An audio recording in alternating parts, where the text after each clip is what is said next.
Mesdames et messieurs, bonjour et bienvenue à la revue de presse de ce mardi 12 mars 2024.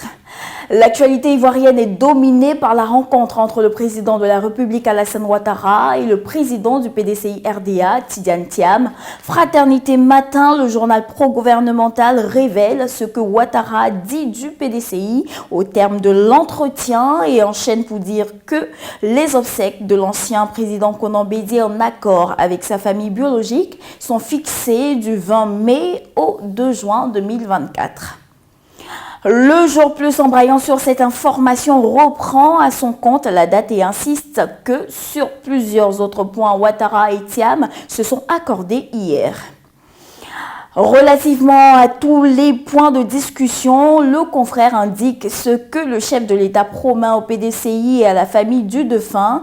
Le rassemblement qui traite à sa grande une cet événement barre que ce fut un moment de grande symbiose, toute chose qui fait dire au quotidien le mandat que l'on s'achemine vers un rapprochement RHDP et du PDCI RDA, une éventualité que plus soit le matin, le journal fait parler les deux leaders.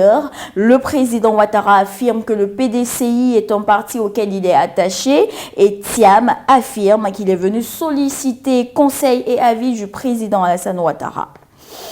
Dans la même veine, Soir Info reprend les propos de Ouattara qui insiste sur le fait que le PDCI est un parti avec lequel le RHDP a des relations fortes, ce qui fait dire à Thiam qu'ils sont parfaitement en phase.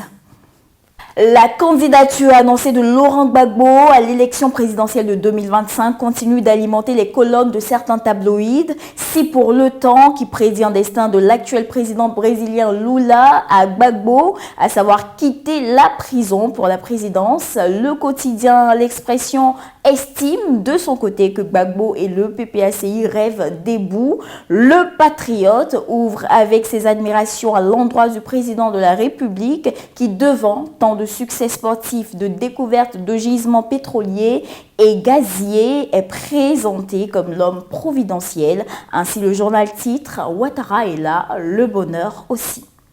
Et intéressons-nous à Soir Info qui, comme à l'accoutumée, nous sert un fait divers, comme lui seul sait le faire. Le journal nous emmène à Treichville et nous rapporte qu'au lendemain de leur arrivée en Côte d'Ivoire, un homme et sa femme sont retrouvés morts au domicile de leur fils.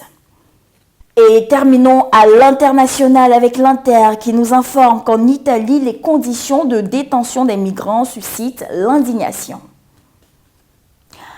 Et c'est tout pour cette revue de presse de ce mardi. Nous vous donnons rendez-vous demain, même heure, même canal. D'ici là, portez-vous bien.